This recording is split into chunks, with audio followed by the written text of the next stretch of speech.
একে একে ঢাকায় ঢুকছে বাসগুলো এবং খুব অল্প সময়ের ব্যবধানে বাসগুলো ঢুকছে। আপনি দেখতে পাচ্ছেন ক্যামেরার সাহায্যে এই মুহূর্তে একটি বাস এসেছে এবং সেখান থেকে যাত্রী নামানো হচ্ছে।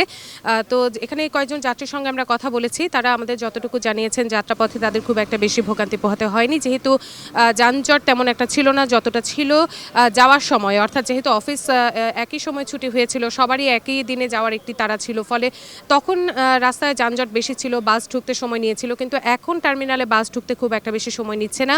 তবে সেই জায়গাগুলো থেকে, অর্থাৎ ঢাকার বাইরে যে শহরগুলো রয়েছে সেখান থেকে মানুষ যখন আসছেন টিকিট কাউন্টারগুলোতে তাদের কিছুটা ভোগান্তি আসলে বলা যাবে না, কিছুটা টিকিট কাউন্টারের চাপ ছিল বলে তারা আমাদের জানিয়েছেন। তবে যাত্রাপথে তাদের কোনো সমস্যা হয়নি। এছাড়া আরেকটা বিষয় আপনাকে একটু বলে রাখি, যেহেতু আজকে শুক্রবার, আগামীকাল অনেকের বন্ধ, তাই কালকেও অনেকে ঢাকায় ফিরবেন এবং বিভিন্ন দিন ধরে যেহেতু তারা ঢাকায় ফিরছেন, এর আগে গত বুধবারে অনেকে ঢাকায় ফিরেছেন, বৃহস্পতিবারে যাদের অফিস ছিল তারা এসেছেন, বা আগামীকাল যাদের অফিস রয়েছে তারা বৃহস্পতিবার এসেছেন, শুক্রবার এসেছেন। এভাবে যেহেতু তারা দিন ধরে আসছেন, সেক্ষেত্রে চাপটা কিছুটা কম পড়ছে বলে আমাদেরকে কিন্তু জানিয়েছেন এখানে যারা টিকিট কাউন্টারে রয়েছেন তারা। এছাড়া সব কিছু মিলিয়ে ঢাকার আশপাশের শহরগুলো থেকে, অর্থাৎ টাঙ্গাইল থেকে, ময়মনসিংহ থেকে বাসগুলো ঢুকছে।